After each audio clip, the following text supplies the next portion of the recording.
कहने के लिए बोलेंगे। मैं सोचता था कि मैं बैठूंगा तो प्रणाम करूंगा और चला जाऊंगा, तो I have not come prepared to say anything. और अक्सर क्या होता है, जब लेखक जो होते हैं वो मौका तलाशते हैं, उनको कोई अगर बहाना मिल जाता है तो जो भी चीफ गेस्ट होता है उसका जिक्र करके फिर अपनी बातें करने लगे। तो यहाँ पर पॉसिबल ही नहीं है, जब गुलजार साहब हों तो और किसी की बात कभी संभव ही नहीं है। लेकिन मैं यतीम जी की बात जरूर करूंगा, क्योंकि मुझे मालूम है कि वो दीपक गुलजार साहब हैं, लेकिन जलाया है। थोड़ी देर के लिए सही आप आए थे और आपने उस दीपक को जलाया है, इसके लिए आप याद। और मुझे मालूम है वो कितनी प्रेम से दीपक जलाते हैं, और बहुत जो भी वो लिखते हैं, he is a great observer, clean observer. I have seen him in various meeting. उसके बाद जो उनके ऑब्जर्वेशंस होते हैं, और मैंने पुस्तक अभी पूरी तरह पढ़ी नहीं है, और मुझे पूर्ण विश्वास है कि इस पुस्तक में भी वही रिफ्लेक्ट होगा जो कि अक्सर इनके कीन ऑब्जर्वेशंस होते हैं।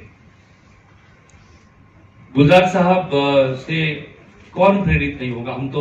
मैं तो एक बार कहा भी था, शायद कहीं कोर्ट भी हुआ था, कि कई बार मैं जब बंबई से परेशान होता हूं तो बंबई को माफ कर देता हूं, इसलिए कि जहां गुलजार साहब रहते हैं। पहले भी मैंने कहा है, और ये सच बात है। देखिए, एक नदी है, उसमें एक व्यक्ति तैर रहा है, जूझते हैं लोग यहाँ पर, कोई शक। उस नदी में जो तैर रहा है, उस व्यक्ति से अगर आप ये पूछें कि नदी का स्वभाव क्या है,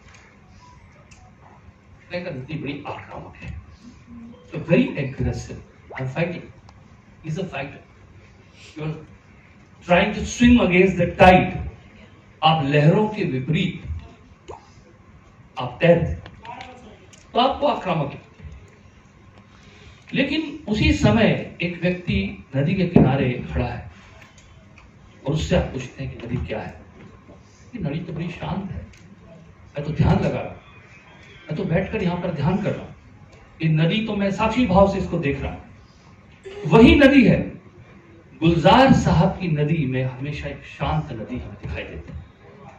मैंने कभी भी उनकी कविताओं में, उनकी रचनाओं में, उनकी बातचीत में, उनकी शख्सियत में कड़वाहट नहीं देखी। इतने समय के बाद कौन से संघर्ष हुए गुलजार साहब ने। ऐसा लगता है कि गुलजार साहब संघर्षों से गुजरे ही नहीं। उनको देख के ऐसा लगता है।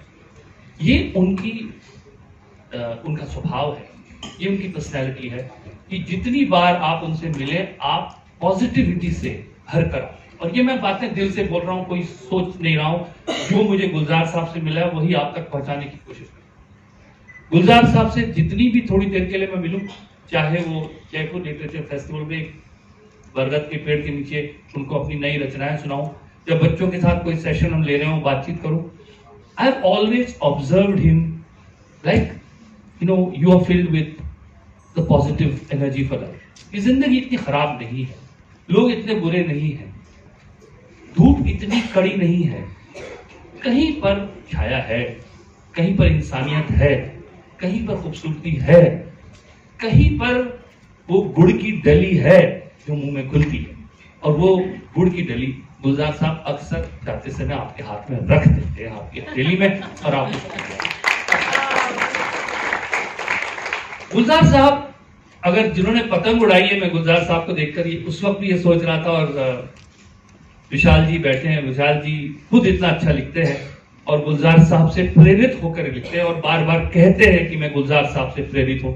मैं भी एक बार बार कहता हूं कि गुलजार साहब से कौन प्रेरित नहीं होगा। मैं कह रहा था कि हम जब पतंग उड़ाते हैं तो कुछ पतंगें इधर उधर लड़ती लड़ाती दिखती हैं, लेकिन हमेशा आसमान में नजर जाती एक पतंग होती है जो ऐसा लगता है हमेशा से वही थी, ठहरी हुई सी बीच में आती है। और हम रामपुर में रहते थे, कनकौआ कहते थे, बड़ी पतंग, वो देखो, और वहां जाना है वो पतंग को लेके। वो एक ठहरे हुए व्यक्तित्व की पहचान है, वो पतंग। गुलजार साहब वो पतंग है जो मुझे ऑलमोस्ट लगता है कि आसमान का हिस्सा है। ऐसा लगता है कि वो हमेशा थी और हमेशा रहेगी। कल्पना करना मुश्किल है कि हम हमारी फिल्म इंडस्ट्री की बात करें और गुलजार साहब उसके पर्याय ही है। ऐसा लगता है कि he was there and he has to be there. यहाँ के होने की शर्त है कि गुलजार साहब वहां हों, और गुलजार साहब आपको रहना ही होगा किसी न किसी तरह से हमारे बीच, व्यक्तित्व के रूप में, शरीर और भावनाओं के रूप में, और कृतित्व के रूप में, आपकी कृतियों के रूप में, और मुझे लगता नहीं उसकी अनुगूंज कभी समाप्त हो सकती।